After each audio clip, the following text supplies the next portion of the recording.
Dear students, welcome back. और आज हम शुरू करने वाले हैं हमारा बड़ा इंटरेस्टिंग चैप्टर इक्विलिब्रियम। बच्चों, पहली चीज़ हमें जो चीज़ इसमें ध्यान रखनी है वो है इक्विलिब्रियम का मतलब क्या होता है।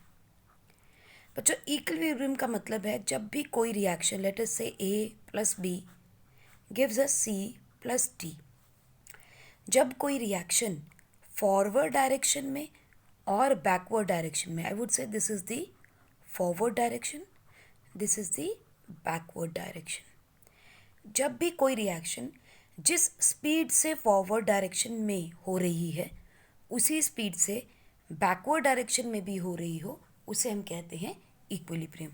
So we can say that speed of forward reaction is equal to the speed of backward direction is called as equilibrium। अब कई बार इक्विलिब्रियम में कंफ्यूजन क्या होता है, बच्चे सोचते हैं कि रिएक्शन हो ही नहीं रही। बच्चों, ऐसा कभी भी नहीं होता कि रिएक्शन ना हो रही हो। हमेशा रिएक्शन फॉरवर्ड और बैकवर्ड डायरेक्शन में एक ही स्पीड पे हो रही है, तो हमें लगता है कि वो नहीं हो रही या स्टॉप हो गई है। Such kind of equilibrium is called as dynamic equilibrium. और नेचर में मोस्टली हमें अब डायनेमिक इक्विलिब्रियम ही मिलता है। जैसे आपने अक्सर देखा होगा, जब आप एक बकेट को पानी के नीचे रखते हो, ठीक है, किसी भी बकेट में जब हम पानी डालते हैं या मग ग्लास में पानी डालते हैं तो अक्सर दिमाग में ये आता है कि जो पानी यहाँ भरने के बाद अब भी पानी अगर चल रहा हो, once your mug is full, your bucket is full, ठीक है, और अभी भी आप पानी डाल रहे हो, तो कौन सा पानी बाहर स्प्लैश करता है? वो पानी जो कप के अंदर है या वो पानी जो भरे हुए कप में ऊपर से गिर रहा है? So we all know that कि जो ऊपर से आ रहा है पानी, it actually by force goes into the cup, और बाहर कौन सा फ्लो करता है? वाटर फ्रॉम कप, ठीक है। स्प्लैश कौन सा कर रहा है? पानी जो कप के अंदर है, और ये पानी जो एक्स्ट्रा अब जा रहा है एक फुल कप में, टोटली फुल कप के अंदर, वो पानी अभी भी अंदर जाएगा। So this water enters inside cup to replace water coming out from cup। सो हमें क्या लगता है कि जो पानी गिर रहा है वही बाहर निकले जा रहा है, जो पानी टैप से नीचे आ रहा है वही पानी बाहर निकल रहा है, लेकिन हो नहीं रहा। हो क्या रहा है? ये पानी अंदर आ रहा है, लुक एट इट, हम इसको कलर कर लेते हैं। ये पानी अंदर आ रहा है और जो पानी बाहर जा रहा है वो कौन सा है? It is moving out of the cup. दो डिफरेंट चीज़ें हैं, ठीक है ना।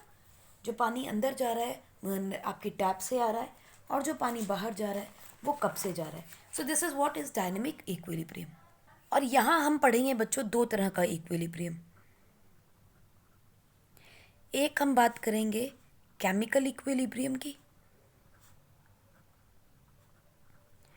और दूसरी हम बात करेंगे आयोनिक इक्विलिब्रियम की। आज का हमारा लेक्चर रहेगा इंट्रोडक्टरी। हमें समझना है कि इक्विलिब्रियम का मतलब क्या है, डिफरेंट फेजेस जो हम स्टेट ऑफ मैटर पढ़ते हैं उनमें इनका रिलेशनशिप क्या है, राइट। अब बच्चों देखो, मान लो आपके पास एक क्लोज्ड सिस्टम है, this is my closed system,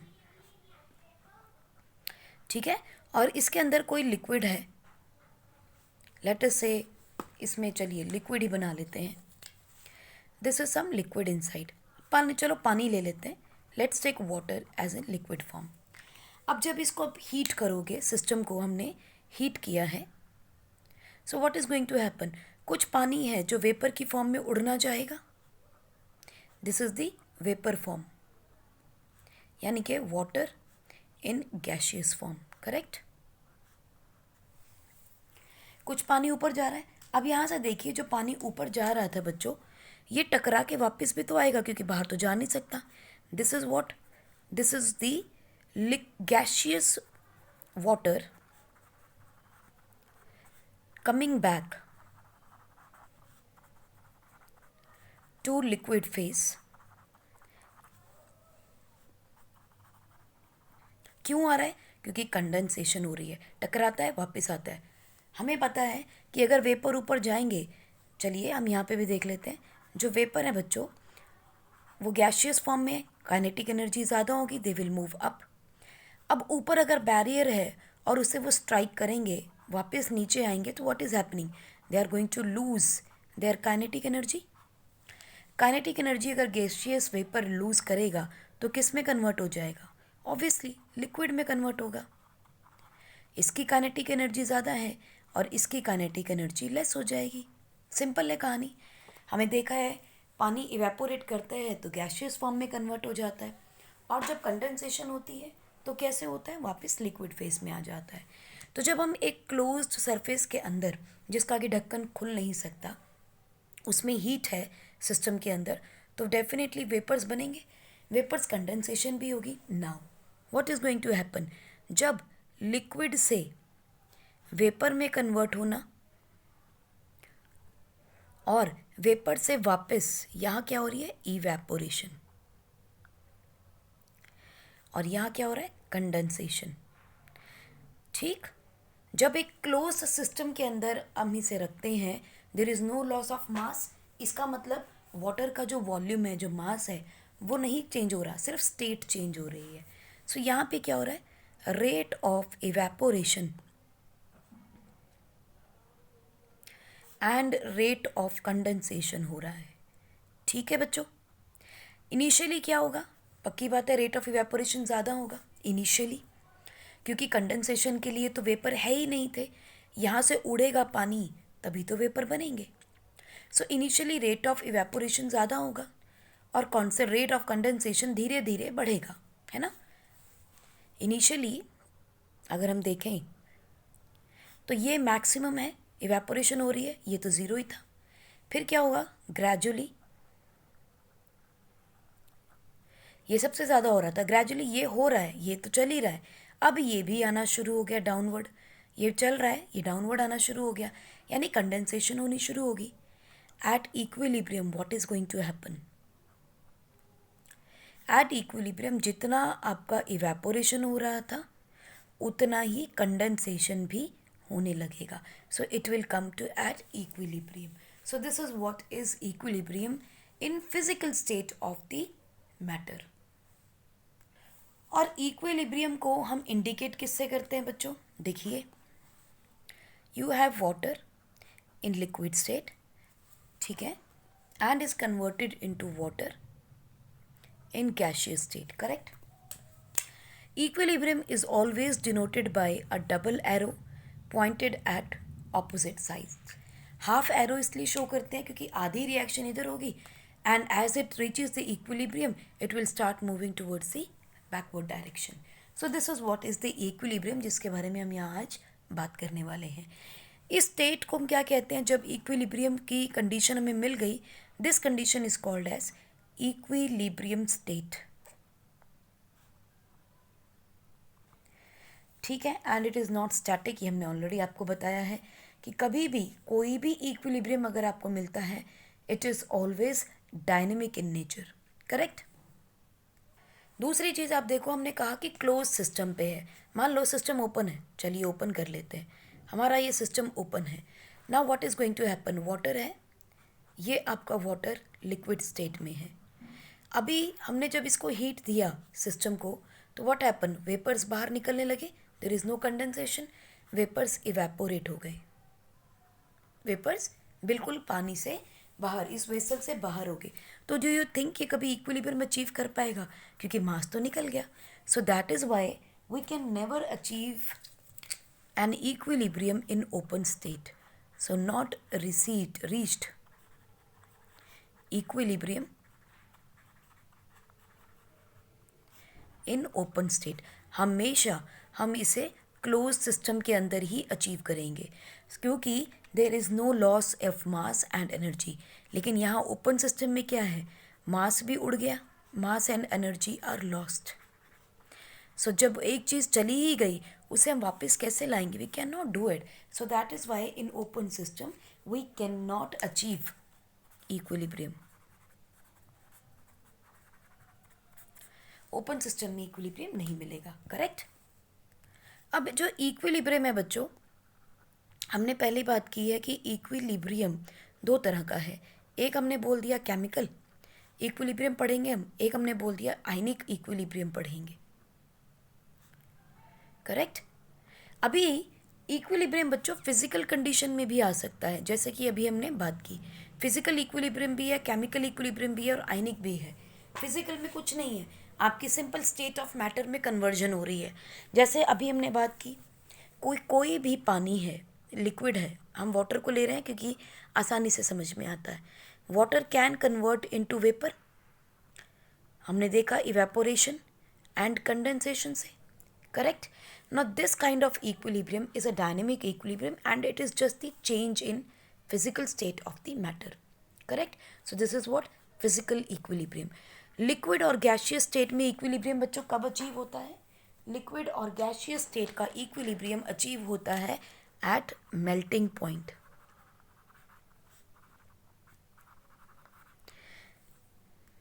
सो अगर हम कहें कि एट एटमॉस्फेरिक प्रेशर, क्योंकि यहाँ कंडीशन क्या होंगी? Standard condition. At atmospheric pressure equilibrium between liquid and gaseous phase, equilibrium between gaseous and liquid state is achieved at melting point. उसका normal melting point होता है। Correct. For solid to liquid and it is the boiling point for liquid to gaseous phase. तो यहाँ equilibrium जो achieve होगा वो boiling point पे होगा अंडर स्टैंडर्ड कंडीशंस, और सॉलिड टू लिक्विड अगर हम देखें तो वो मेल्टिंग पॉइंट पे अचीव होगा। राइट। या जिसे हम नॉर्मल फ्रीजिंग पॉइंट भी बोल सकते हैं सब्सटेंस का, क्योंकि ये वो टेम्परेचर होते हैं जहाँ आपको दोनों स्टेट्स मिलती हैं, सॉलिड भी मिलेगी लिक्विड भी मिलेगी। बॉइलिंग पॉइंट पे आपको लिक्विड स्टेट भी मिलेगी और गैशियस स्टेट भी मिलेगी। जैसे चले देखें, अगर मान लीजिए आपने एक आइस क्यूब रखा है, ठीक है बच्चों, this is my ice cube. अब जब इसको आपने रूम टेम्परेचर पे छोड़ दिया, at room temperature and 1 atmosphere pressure. Correct. अब आप सोच रहे हो कि ये तो जी ओपन सिस्टम है, लेकिन यहाँ हम कंडीशन क्या दे रहे हैं? हमने रूम टेम्परेचर पे इसको छोड़ दिया है इन अ ग्लास। चलिए ग्लास को बंद भी कर लीजिए आप, कोई दिक्कत नहीं है, ढक्कन लगा के छोड़ दीजिए, नो प्रॉब्लम। ठीक है। Now what is going to happen? It's a close system now. ठीक है। रूम टेम्परेचर पे छोड़ दिया, 1 एटमॉस्फेयर प्रेशर पे छोड़ दिया। नाउ आफ्टर सम टाइम क्या होगा?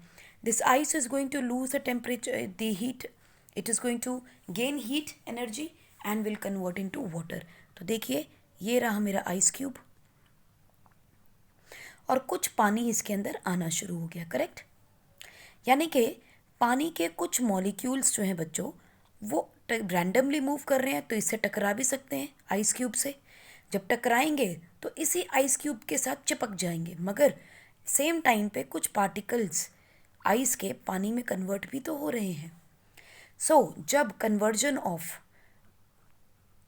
सॉलिड इनटू लिक्विड स्टेट बराबर हो जाती है तो हमें पता ही नहीं चलता कितना पानी मेल्ट हुई, कितनी आइस मेल्ट हुई और कितना आइस जो है वापस जाके कितना पानी जो है वापस जाके पानी बर्फ़ के साथ चिपक गया। So that becomes dynamic. कब तक? जब तक टेम्परेचर हम और ना बढ़ाएं। नॉर्मल टेम्परेचर रखते हैं तो एक टाइम पे आके इक्विलिब्रियम अचीव कर लेगा, and this is called as melting point and this is called as freezing point of the substance. Correct. अभी लिक्विड और अगर हम लोग गैशियस पार्टिकल यानी वेपर का इक्विलिब्रियम देखें बच्चों, तो इसमें एक बड़ा सिंपल सा एक्सपेरिमेंट है जिसे हम कर सकते हैं। देखो क्या, हमने एक वेसल लिया, क्लोज्ड वेसल है, और उसके साथ हमने यहाँ पर एक ट्यूब लगा दी जिसके अंदर मरकरी रख दिया। मरकरी जो क्यों रखा है? Mercury is very sensitive to the pressure. ठीक है, बहुत तेज़ी से हमें उसका चेंज दिखाई पड़ेगा। तो हमने यहाँ पर एक मरकरी ट्यूब रख ली, प्रेशर देखना है हमने, प्रेशर मेजर करना है। मरकरी बहुत सेंसिटिव है, बैरोमीटर में हम लोग मरकरी को यूज़ करते हैं। और यहाँ पे हमने एक एनहाइड्रस कैल्शियम क्लोराइड रख दिया। ठीक, एनहाइड्रस कैल्शियम क्लोराइड जो है वो इवेपोरेट नहीं कर सकता, पानी के साथ उड़ेगा नहीं, यानी कि इट इज़ नॉट। एनहाइड्रस का मतलब क्या होता है कि अगर मान लो पानी आया भी तो ये एब्जॉर्ब कर लेगा, क्योंकि इसमें पानी खुद में नहीं है, तो it is going to absorb. तो जितना भी पानी होगा ये एब्जॉर्ब करता चला जाएगा कैल्शियम कार्बोनिक क्लोराइड। यहाँ मान लो पानी था, कंडेंसेशन हुई, पानी आया और इसने सारा का सारा एब्जॉर्ब कर लिया, पानी तो बचा ही नहीं, तो वेपर तो बने ही नहीं, गैस है ही नहीं। तो इसका मतलब यहाँ पर प्रेशर में चेंज नहीं होगा। This is my A part. दूसरा हम देख लेते हैं। हमने इस चाइना डिश में से निकाला इस कैल्शियम क्लोराइड को, और इस कैल्शियम क्लोराइड की जगह हमने यहाँ भर दिया वाटर। अभी वाटर तो बच्चों इवेपोरेट कर सकता है ना, और ये लिक्विड जो है वो इवेपोरेट किया and it formed some water की गैसेस बना दी, और ये था आपका मरकरी। अब ये गैस को एस्केप करने के लिए बच्चों कोई रास्ता नहीं है सिवाय इसके, करेक्ट। यहाँ से वाटर के गैशियस पार्टिकल एस्केप करने की कोशिश कर रहे हैं। जब कोशिश करेंगे तो व्हाट विल हैपन, प्रेशर लगाएंगे इसके ऊपर प्रेशर लगाएंगे तो what is going to happen further. देखो ये मार्किंग जो थी इट विल गो अप, यहाँ पहुँच जाएगी। This is a new sum mark, let us say it was A and B, और ये बन जाएगा B dash. So now this movement of mercury in the U-tube shows that there is a conversion of water in the gaseous form. अब ये उठ तो गया, थोड़ी देर के लिए उठेगा, ठीक है, और उसके बाद यही रुक जाएगा, it is not going to change. नहीं तो देखा जाए तो पानी के मॉलिक्यूल्स जो हैं वो और उड़ने चाहिए थे, और उड़ेंगे तो और वेपर बढ़ेगा, इट शुड गो अप और मोर। लेकिन ऐसा होता नहीं। होता क्या है, एक बार ये यहाँ तक पहुँच गया बी डैश तक, उसके बाद यहाँ स्टेडी हो जाता है। सो once water in liquid state converts into gaseous state, it causes movement of mark B to B dash, but उसके बाद कोई चेंजेस नहीं आते। क्यों? क्योंकि कंडेंसेशन होने लगती है। यहाँ हो रही थी इवेपोरेशन, और यहाँ क्या होगी, कंडेंसेशन, करेक्ट। और हम ये भी देखेंगे कि इसके अंदर से थोड़ा सा पानी निकला भी है शुरू में, क्योंकि वेपर बनाने थे उसने, थोड़ा सा लॉस हमें दिखाई देगा। पर जब कंडेंसेशन और वेपराइजेशन एक बराबर हो जाएगी तो जितना इसमें से मास उड़ा था बस वहीं रुक जाएगा। देखो मेरे पास एक गिलास है, उसके अंदर यहाँ तक मार्क लगा है, और यहाँ पानी है लेटर से 100 ml। थोड़ा पानी उड़ा, ये आके कहाँ गिर गया, यहाँ, ये कितना बन गया, लेटर से 80 ml। उसके बाद कंडेंसेशन होनी शुरू हो गई एट द सेम टाइम। अब इस लॉस के बाद जब कंडेंसेशन होना शुरू हो गया, अब इस 80 ml से नीचे ये पानी नहीं आएगा। क्यों नहीं आएगा? बिकॉज जितना ये उड़ रहा है उतना ही वापस आ रहा है। Getting my point? So this is a simple example to show that liquid और वेपर में इक्विलिब्रियम इस्टेब्लिश हो गया है। अब यहाँ देखो, मान लो कि मेरे पास है चाइना डिश में, मैंने यहाँ पर मिथाइल अल्कोहल डाल दिया। एक लेती है, एक्सपेरिमेंट लेते हैं। एक में मैंने मिथाइल अल्कोहल डाल दिया, दूसरे वाले में मैंने एसीटोन डाल दिया, और तीसरे वाले में मैंने पानी डाल दिया। ना बच्चों एक बात बताओ मुझे, इनमें से किसका बॉइलिंग पॉइंट कम होगा? हमें मालूम है एसीटोन बहुत जल्दी उड़ता है, पाम से भी हीट लेके उड़ जाता है। सो यू नो जो जल्दी उड़ता है उसका कैसा होता है, लो boiling point. So is volatile. जिसका बॉइलिंग पॉइंट कम होगा, वॉलेटाइल होगा, उतना ही ज़्यादा उसका वेपर प्रेशर भी होगा। वेपर प्रेशर क्या होता है बच्चों? लिक्विड फेज से जब गैसियस फेज में जा रहे हैं तो वह कंटेनर की वॉल्स के ऊपर कौन सा प्रेशर लगा रहा है, कितना प्रेशर लगा रहा है, उसे हम बोलते हैं vapour pressure. Then we will see instead of water methyl alcohol. Alcohol जो है उसका भी लोअर बॉइलिंग पॉइंट होता है, इट इज़ द लोएस्ट, हम कह सकते हैं it is the low boiling point. So इसका भी वेपर प्रेशर जो है वो थोड़ा सा हाई होगा। अगर इसका हाई है तो इसका भी हाई होगा। चलिए इसमें 3 प्लस कर लेते हैं, इसको 2 प्लस कर लेते हैं। वाटर जो है इसका boiling point is higher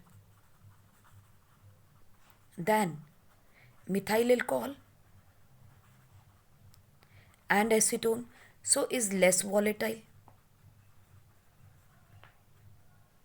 correct. So इसका जो वेपर प्रेशर होगा विल बी लेस, हालांकि बढ़ेगा लेकिन कम बढ़ेगा. सो अगर कोई आपको पूछे कि इन तीनों मॉलिक्यूल्स को मैंने आपको दे दिया है, सो मुझे बताइए इन तीनों में से वेपर प्रेशर का ऑर्डर क्या होगा, तो बहुत आसान हो जाएगा. वेपर प्रेशर का ऑर्डर अगर हमें इंक्रीजिंग ऑर्डर में देना है तो I will write water, then methyl alcohol and then acetone. ठीक है, this is the vapour pressure order, increasing order. ठीक, यानी किसमें जल्दी इक्विलिब्रियम अटेन हो जाएगा, वो जो जल्दी उड़ जाएगा वो जल्दी इक्विलिब्रियम भी अटेन करेगा. राइट. सो ये क्वेश्चन ऐसे भी आ सकता है, in which of the following molecules vapour liquid equilibrium will be established sooner. In which of the three molecules liquid vapor equilibrium will be established soon.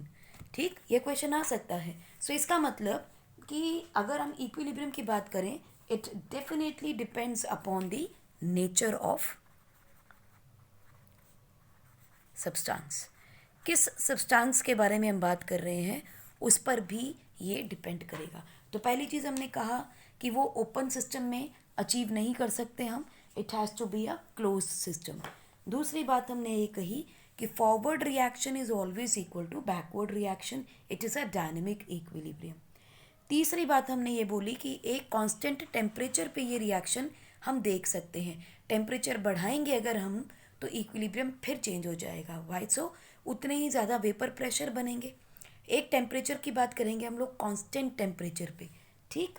चौथी चीज़ हमने बात करी कि ये डिपेंड करेगा इक्विलिब्रियम कितनी जल्दी मिलता है किस पे, नेचर ऑफ सब्सटेंस के ऊपर, क्योंकि वॉलेटाइल लिक्विड या वॉलेटाइल सब्सटेंस जो भी होगा वो जल्दी इक्विलिब्रियम को अटेन करता है. राइट बच्चों. सो जल्दी से नोट कर लीजिए, पॉज करके नोट कर लीजिए and let us move forward. Okay, कर लिया, फाइन. अब अगर आपको याद हो तो हमने जूनियर क्लास में पढ़ा है कि मान लीजिए आपने एक वाटर लिया है और इस वाटर के अंदर आपने शुगर को ऐड किया है. करेक्ट. आपने शुगर को ऐड किया, शुगर इसमें घुल गई. You want to add more sugar to it. आपने फिर उसको स्टर किया. ठीक है, एक स्टरर लगा लेते हैं. This is the stirrer. तो ये फिर घुल गया, लेकिन मैं अगर और चीनी इसमें डालना चाहूँ तो I will have to heat it. Now what is going to happen, इस पानी के अंदर मैं और शुगर ऐड कर सकती हूँ. Correct. More sugar can be added. लेकिन कब, जब हमने टेम्परेचर को इंक्रीज किया है. करेक्ट. यानी एक गिवन टेम्परेचर के ऊपर एक लिक्विड के अंदर कितना सॉलिड घुल सकता है वो फिक्स्ड है. And what is that quantity called as saturation. Saturated solution when no more solute can be added at a given temperature. Correct. And if I want to increase the saturation तो मैं क्या करती हूँ, temperature को बढ़ा देते हैं. Correct. सो saturated solution क्या होगा, is when no more solute can be added to the solvent at any given temperature. Correct. Now if we want to add more solute,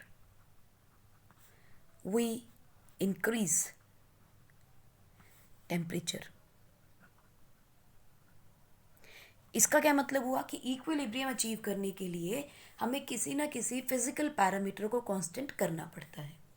ठीक है, चाहे वो टेम्परेचर हो, चाहे वो प्रेशर हो, चाहे वो वॉल्यूम हो, हमें किसी ना किसी पैरामीटर को कांस्टेंट करना पड़ेगा, क्योंकि हम एक जगह रुकने के बाद ही कह सकते हैं कि अब इक्विलिब्रियम अचीव हो गया है. राइट. इसका एक बड़ा अच्छा एग्जाम्पल और भी है बच्चों, कैसे पता चलेगा। देखो, अब हमने आपने हीट बढ़ा दी थी, अगर मैं इसको कूल डाउन कर दूँ, if I cool it down, तो व्हाट विल हैपन, आप देखोगे जितनी शुगर मैंने ऐड की थी एक्स्ट्रा, उसमें से कुछ ना कुछ शुगर बाहर आ जाएगी। ये वाटर सॉल्यूशन था मेरा, यहाँ पे कहीं ना कहीं वाटर के क्रिस्टल्स, शुगर के क्रिस्टल्स बाहर आ जाएंगे, यानी कि क्रिस्टलाइजेशन हो जाएगी।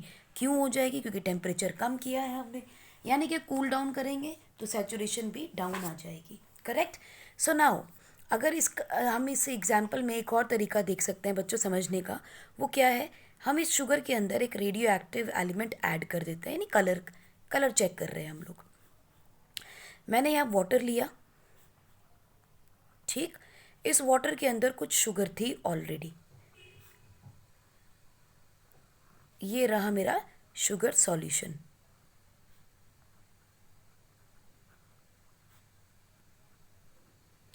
Right now what I want to do is, मैंने इस शुगर सॉल्यूशन के अंदर और क्या डाला, दूसरी रंग की शुगर डाल दी। This is the sugar solution, saturated sugar solution. इसको मैंने हीट किया और इसके अंदर मैंने क्या डाल दिया, एक radio active sugar. Radio active sugar का कोई ना कोई कलर होता है बच्चों, ठीक है। जब इसके अंदर डाला मैंने शुगर कलर, तो what is going to happen, definitely इसका कलर चेंज हो गया। क्यों चेंज हो गया? पहली बात तो ये सैचुरेटेड था, देखो it was a saturated solution. मैंने इसको हीट करना है, sorry this is the saturated solution, ठीक है, और इसको हीट किया, रेडियो एक्टिव शुगर डाली सैचुरेटेड सॉल्यूशन के अंदर। सो अब मेरे पास ये कलर्ड हो गई, it has become coloured solution of sugar. ठीक, अब मैंने क्या किया, इसको देखा ये कलर्ड हो गई, इसका मतलब ये रेडियो एक्टिव शुगर इसमें घुली है सॉल्यूशन में। अब मैंने इसको कूल डाउन किया, जब मैंने कूल डाउन किया तो भी कलर इसका सेम रहा, और कुछ जो क्रिस्टल मुझे वापस मिले, दे वर मिक्स, लाइक उसमें कलर भी था, ठीक है, they were coloured crystals. So this is what crystallisation is going on, right. So जितना भी रेडियो एक्टिव मटीरियल था वो सारा मेरा घुल गया इसके अंदर, विच शोज दैट कि इसके अंदर सारा कुछ घुला हुआ होने के बाद रेडियो एक्टिव शुगर जब डाली तो भी इसके अंदर घुल गया, और जब कंडेंसेशन हुआ तो कुछ क्रिस्टल्स निकलने शुरू हुए, वो भी कलर्ड थे, रेडियो एक्टिव थे, विच शोज दैट कि यहाँ पर जो इक्विलिब्रियम अटेन हुआ कंडेंसेशन होने से पहले, जो क्रिस्टलाइजेशन से पहले यहाँ पे एक इक्विलिब्रियम इस्टेब्लिश हुआ जब हम इसको घोल रहे थे, क्योंकि उसके आगे इसमें और कुछ घुलेगा नहीं, क्योंकि ये पर्टिकुलर टेम्परेचर था।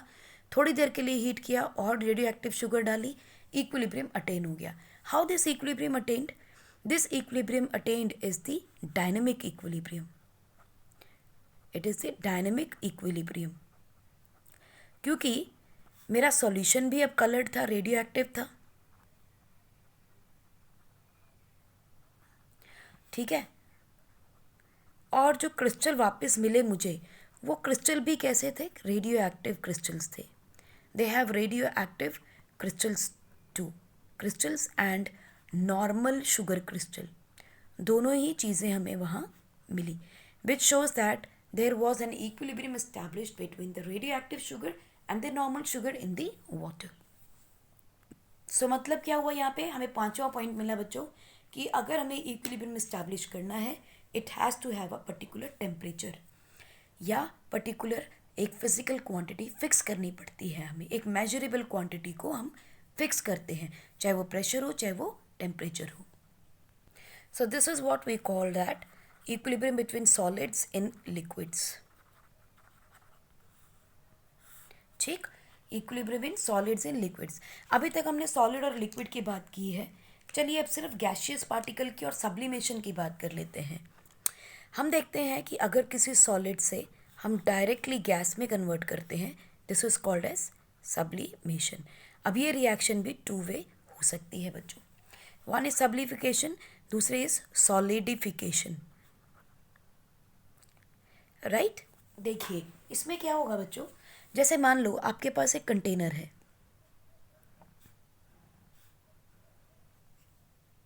और इस कंटेनर के अंदर लेटर से मैंने एक डिश रखी है, चाइना डिश, और इसके अंदर रख दिया मैंने सॉलिड आयोडीन या अमोनियम क्लोराइड, या you can keep camphor also. ठीक, आयोडीन इसलिए यूज़ करना अच्छा रहता है एक्सपेरिमेंट के अंदर क्योंकि कलर चेंज मिल जाता है। So it is very easy to identify the changes occurring in the beaker. So what happen, अगर हमने जब इसको हीट करना शुरू किया बच्चों, जब हमने इसको हीट करना शुरू किया, सो यहाँ पे हमें इस चेम्बर के अंदर क्या मिल गया, आयोडीन गैस मिली, और इसका कलर क्या होता है, वायलेट। ठीक, पहले तो थी नहीं, अब कैसे आ गई, आयोडीन। तो आयोडीन का सॉलिड अगर हम देखते हैं बच्चों, set it comes in equilibrium with the iodine gaseous particle. क्यों, जब सॉलिड था कोई कलर नहीं था, कुछ भी नहीं था कंटेनर के अंदर। जैसे जैसे ये सॉलिड को हम हीट करते चले गए, धीरे धीरे धीरे धीरे कलर डार्क होता चला गया। लेकिन एक टाइम आया जब वॉयलेट कलर स्टेडी हो गया, वॉयलेट कलर और डेंस नहीं हो रहा था, colour became steady, and this steadiness of the colour indicates the dynamic equilibrium. Why dynamic equilibrium, क्योंकि जितना आयोडीन गैस में कन्वर्ट हो रहा था वॉल्स के साथ टकराने की वजह से, ठीक है, it will lose its kinetic energy and will again become a solid. Solid का कलर कुछ नहीं होता, ठीक है। इसीलिए जितना मूवमेंट वॉयलेट कलर का था on the towards the sides of the beaker, lose करने के बाद it became again the iodine solid part. तो जितना मूवमेंट बाहर था उतना ही अंदर था। So there is a dynamic equilibrium between the conversion of iodine solid into gas and then gas to solid, right. So we can say the violet colour की जो इंटेंसिटी है it becomes steady. Violet colour की intensity steady हो गई। अब इससे ज़्यादा वो डार्क भी नहीं हो रहा और लाइट भी नहीं हो रहा, because there is an equilibrium established between solid and the gaseous state. Now let us look at another factor, that is how we can find out the equilibrium that involves gases dissolving gases in the liquid. So let us say gases in liquid. ये थोड़ा important है बच्चों, थोड़ा ध्यान से देखिएगा gases in liquid को, बहुत काम आने वाला है डिफरेंट क्वेश्चंस के अंदर। देखिए,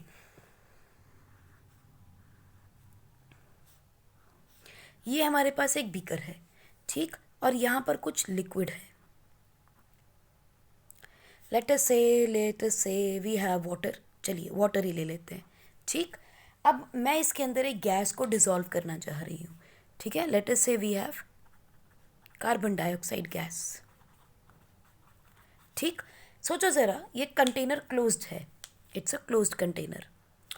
सोचो ज़रा, इसके अंदर जितना ज़्यादा प्रेशर होगा, पक्की बात है गैस का प्रेशर ये तो नहीं सिर्फ डाउनवर्ड ही लग रहा है, वो यहाँ भी लग रही है, यहाँ भी लग रही है, यहाँ भी लग रही है, और ऑब्वियसली लिक्विड फेस के साथ भी टकरा रही है। This is the interface of liquid and gas, correct. तो जब ये इसे टकराएगी, ऑब्वियसली जब भी टकराएगी गैस किसी भी पार्टिकल से टकराएगी, it will lose its energy. जैसे एनर्जी लूज करेगी it will become liquefy and it will enter into the liquid form, liquefy हो जाएगी। दूसरी चीज़, जितना ज़्यादा प्रेशर के साथ, जितने ज़्यादा प्रेशर के साथ ये लिक्विड की तरफ आएगी उतना ही ज़्यादा घुलती चली जाएगी, क्योंकि प्रेशर ज़्यादा है, it is going to force the entry into the liquid. जैसे लिक्विड के अंदर आएगा उसकी डेंसिटी ज़्यादा होती है, it will lose its kinetic energy and it will dissolve into liquid, right. So अगर हम कहें कार्बन डाइऑक्साइड गैसियस फॉर्म से it's converting into carbon dioxide liquid in the solution, right. और ये लॉ फॉलो करती है बच्चों, ये एक लॉ को फॉलो करता है, दैट इज कॉल्ड है हेनरीज लॉ। हेनरी लॉ ये कहता है that mass of a gas dissolved in the liquid or a solvent at any temperature is proportional to pressure of the gas above the solvent। बात समझ में आ रही है कुछ? देखिए, मैं इसको दो चीज़ों से मार्क कर रही हूँ, this is a, this is B. Now A is the vapor phase of carbon dioxide gas, and B contains liquid form of और the liquid phase of carbon dioxide gas, यानी वो गैस जो पानी में घुल गई। बात समझ में आई? अब बी के पास कितना प्रेशर होगा या कितनी गैस अंदर होगी बी स्टेज में, वो डिपेंड करती है ए स्टेज के प्रेशर के ऊपर। ध्यान से सुनिए, बी स्टेट में कितना मास सॉल्वेंट में घुला है वो डिपेंड करता है ए स्टेट में कितना प्रेशर है। राइट? नोट कर लीजिए, फिर आगे बताते हैं। पॉज करके नोट कर लीजिए। So Henry law states that mass of a gas dissolved in a given solvent or in a given mass of solvent at a given temperature, मैंने बोला था पैरामीटर्स को हमें स्टेशनरी कांस्टेंट रखना पड़ेगा। Right? At a given temperature is proportional to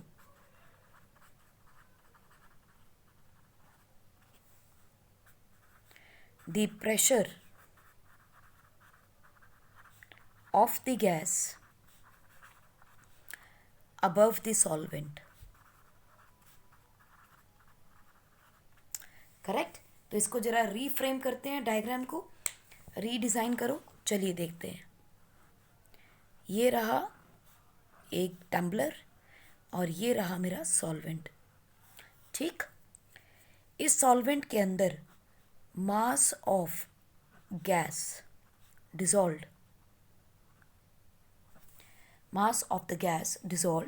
in this solvent is directly proportional to the pressure of gas above solvent, यानी कि this portion is above solvent and this portion is in solvent। Solvent के अंदर कितना होगा depend करता है यहाँ pressure क्या है गैस का। So we can say, let us say कि यहाँ पर पानी है आपके पास सॉल्वेंट और कार्बन डाइऑक्साइड है आपके पास gas. So pressure of carbon dioxide decide करेगा कि mass of carbon dioxide in water क्या होगा। यहाँ भी कार्बन डाइऑक्साइड गैस है। ठीक है? So mass of CO2 is directly proportional to, कौन सा mass? Dissolved in water, is directly proportional to partial pressure of carbon dioxide above the solvent. So this is above solvent and this is in solution।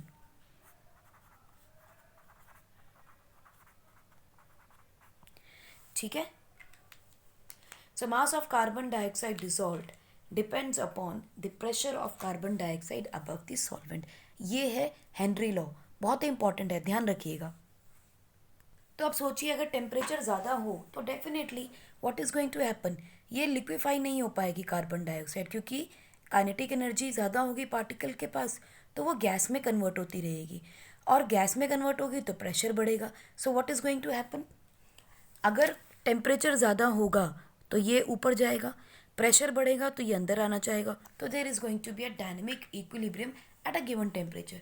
But ज़्यादा temperature बढ़ाते रहेंगे, so what will happen, it will keep on moving in the upward direction.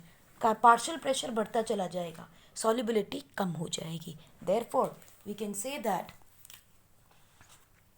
solubility of gas decreases with increase in temperature। तो अगर gases को soluble करना है तो हमें टेम्परेचर कम करना पड़ेगा। तो सोचिए ज़रा, जूनियर क्लासेस हमने पढ़ा था how can gases be compressed at low temperature and high pressure. Does it comes into your mind? Temperature को कम कर दीजिए, प्रेशर को ज़्यादा कर दीजिए, गैसेस लिक्विफाई हो जाएंगे। बात क्लियर हो रही है? प्रेशर प्रेशर को बढ़ाना है ताकि लिक्विफाई हो सके, टेम्परेचर को कम रखना है, क्योंकि टेम्परेचर बढ़ाते हैं तो गैस की सॉल्युबिलिटी कम हो जाती है, यानी कि वो लिक्विड में कन्वर्ट नहीं हो सकती। So gases can be liquefied at high pressure and low temperature.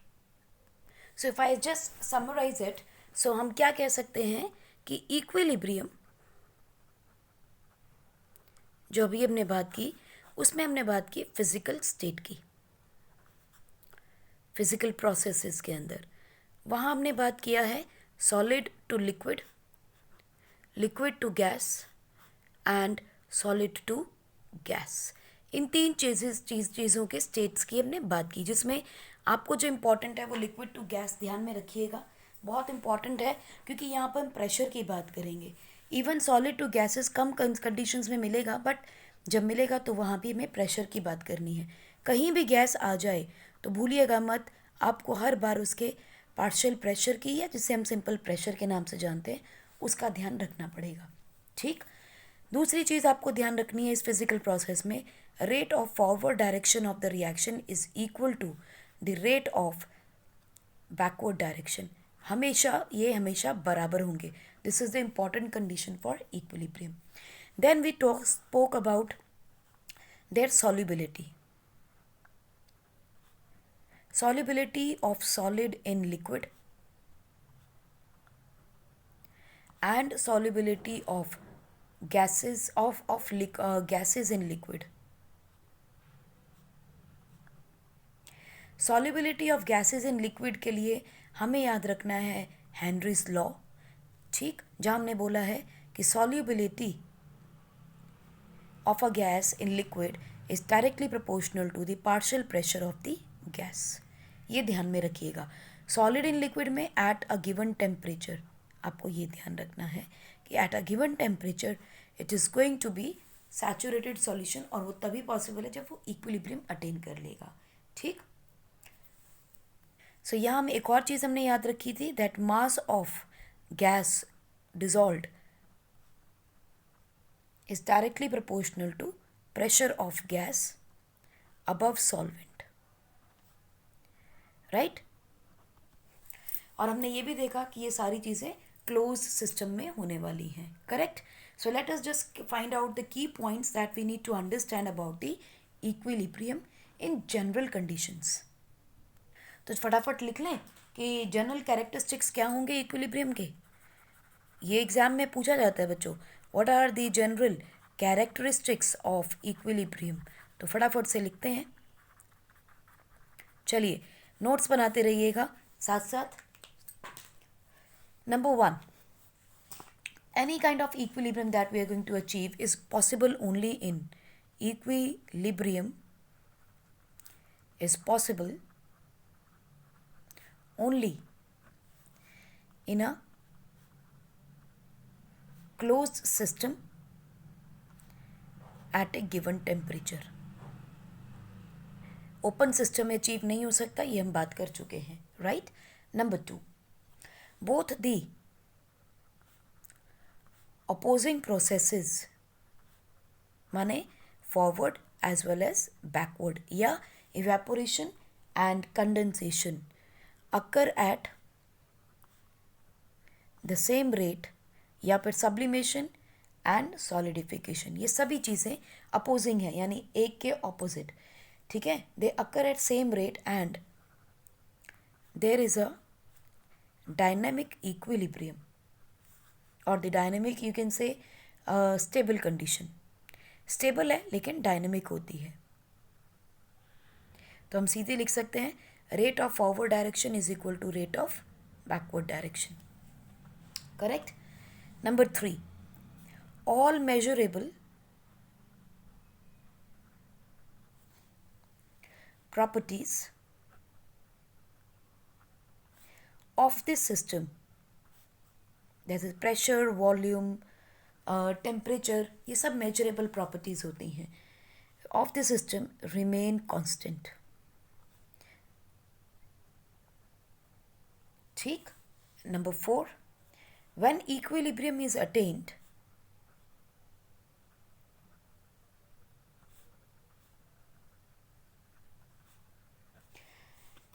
For a physical process,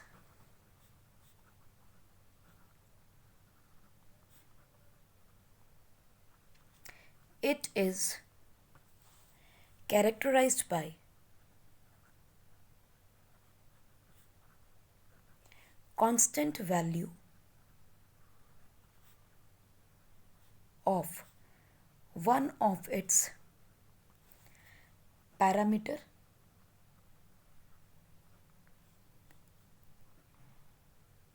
such as pressure, temperature. जैसे हम कहते हैं कि partial pressure of a gas is fixed at the room temperature, at any given temperature pressure हमेशा fixed रहेगा. Similarly किसी भी substance का आप मेल्टिंग पॉइंट देखोगे वो भी फिक्स्ड रहेगा, है ना. उसका बॉइलिंग पॉइंट होगा एक पर्टिकुलर प्रेशर पे, वो भी फिक्स्ड रहने वाला है. So these are the certain equilibrium parameters that need to be checked in for the equilibrium. Number 5, magnitude of such quantities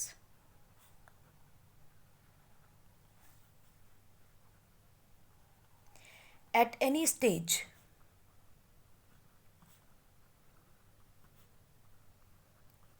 indicate the extent of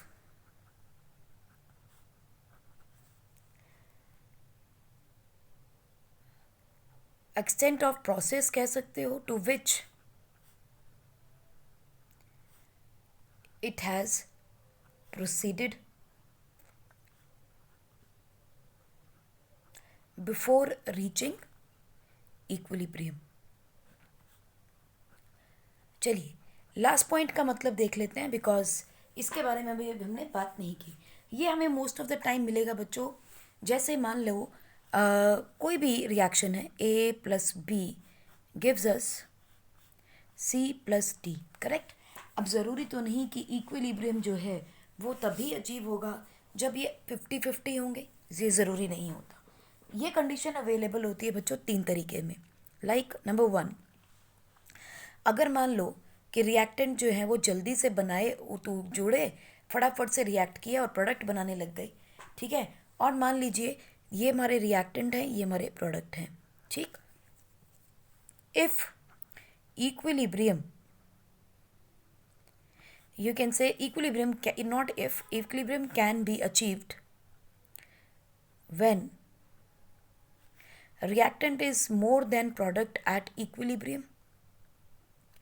ये कंडीशन भी पॉसिबल है कि थोड़ा सा भी रिएक्ट किया था, ठीक है, और प्रोडक्ट बना और इक्विलिब्रियम आ गया, यानी कि रिएक्टेंट तो बहुत सारे पड़े हैं, अभी ख़त्म ही नहीं हुए.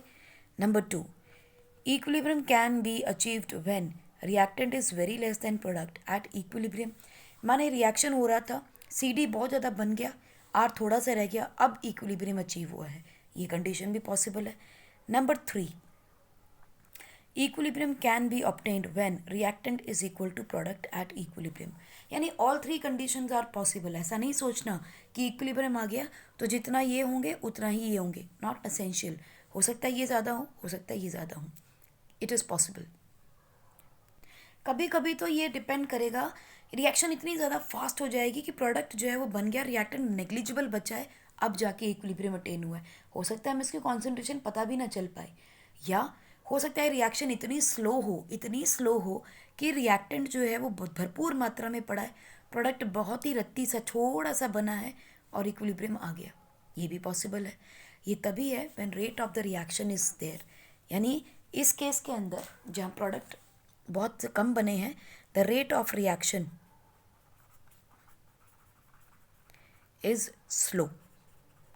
यहाँ जहाँ प्रोडक्ट बहुत ज़्यादा बना है, यहाँ पे rate of reaction is fast, और यहाँ पे rate of reaction is moderate,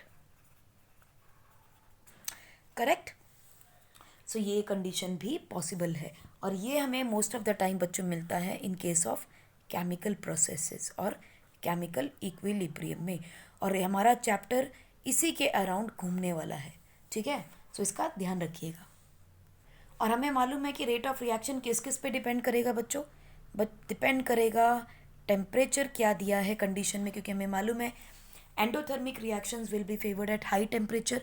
अगर टेम्परेचर थोड़ा भी लो हुआ रिएक्शन की स्पीड स्लो हो जाएगी. Exothermic reactions are favoured at low temperature. Temperature high किया तो वो रिएक्शन नहीं होगा. So it depends on temperature. Number 2, it will depend on the concentration of reactants. हमारे पास रिएक्टेंट कितने हैं, थोड़े रिएक्टेंट होंगे अगर, तो रिएक्शन में रेट ऑफ द रिएक्शन जो है फास्ट हो गया, अगर हो भी गया तो कोई फ़र्क नहीं पड़ने वाला, रेट को फ़र्क नहीं पड़ता. बट अगर कॉन्सेंट्रेशन ऑफ रिएक्टेंट्स कम होगा तो हो सकता है इक्विलिब्रियम हमें मिले ही ना, हम रिएक्टेंट को पूरा ही ख़त्म कर जाएं. ठीक है. फिर ये डिपेंड करेगा बच्चों प्रेशर के ऊपर, and it will also depend upon catalysts. ये 4-5 फैक्टर बड़े इंपॉर्टेंट आने वाले हैं जहाँ हम बात करेंगे. टेम्परेचर का, concentration of reactant, pressure and catalyst, इन पे केमिकल इक्विलिब्रियम काफ़ी हद तक रिस्पॉन्सिबल या टिका हुआ है. ठीक. और दूसरा हम इक्विलिब्रियम बात करेंगे आयनिक इक्विलिब्रियम. बच्चों आयन कब बनते हैं, जब हम एक्वस सॉल्यूशन लेते हैं. सो आयनिक इक्विलिब्रियम में हम बार बार बात करेंगे एक्वस सॉल्यूशंस की. ठीक है जी. इन एक्वस सॉल्यूशन हम बात करेंगे आयनिक इक्विलिब्रियम की. ज़रा इंपॉर्टेंट पार्ट है, ध्यान से देखिएगा. इंट्रोडक्शन में बच्चों यहीं तक रुकते हैं. Next we will be talking about the chemical equilibrium processes and then we will further talk about the laws of chemical equilibrium. So till then, take care and keep studying, and thank you so much for watching the video. Take care. Bye bye.